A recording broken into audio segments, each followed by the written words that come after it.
இன்னைக்கு உருளைக்கிழங்கை வச்சு ஒரு ஸ்நாக்ஸ் செய்ய போகிறோம். இதோட மிக்சிங் என்னென்னா, நம்ம ஸ்மைலி பண்ணோம் இல்லையா, அதே மிக்சிங் தான்.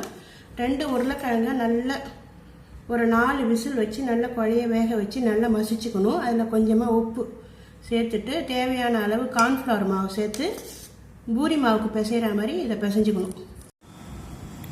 உருளைக்கிழங்கு கார்ன்ஃப்ளவர் மிக்சிங்கை இது மாதிரி சின்ன சின்ன பாலாக உருட்டி வச்சுட்டு லைட்டாக கொதிக்கிற தண்ணியில் போட்டு ஒரு 3 நிமிஷம் வேக வச்சு எடுக்கணும். ஒரு அகலமான பாத்திரத்தில் தண்ணி தேவையான அளவு தண்ணி வச்சுக்கோங்க. தண்ணி கொதிக்கும் போது இதை ஒவ்வொரு உருண்டையாக சேர்க்கணும்.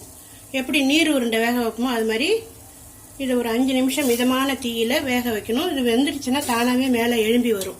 நம்ம போட்ட உருண்டையெல்லாம் மேலே எழும்பி வந்துடுச்சு. இப்போ கேஸ் ஆஃப் பண்ணிட்டு இதை வடிகட்டி ஒரு நார்மல் வாட்டரில் 2 நிமிஷம் போட்டு எடுக்கணும்.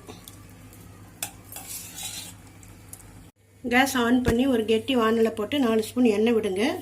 எண்ணெய் காஞ்சோடனே கொஞ்சம் கொஞ்சமாக நறுக்கி வச்சுருக்கிறேன் பூண்டு, அடுத்தது பச்சை மிளகாய், ஒரே ஒரு பச்சை மிளகாய் தான், அதை பொடியாக கட் பண்ணி வச்சுக்கணும். அடுத்தது இஞ்சி,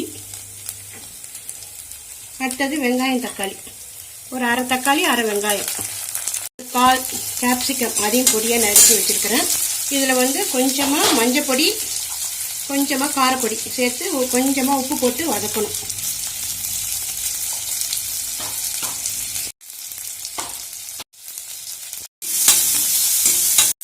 கொஞ்சமாக ஒரு 2 சொட்டு சோயா சாஸ், இதில் கட் பண்ணி வச்சுருக்கிற கொத்தமல்லி சேர்த்து இந்த வேக வச்சு வச்சுருக்கிற உருளைக்கிழங்கு பால் சேர்த்து கிளறி ஒரு 1 நிமிஷம் கிளறிட்டு கேஸ் ஆஃப் பண்ணிடணும். இப்பொழுது சுவையான மணமான பொட்டேட்டோ பால்ஸ் தயாராகிடுச்சு.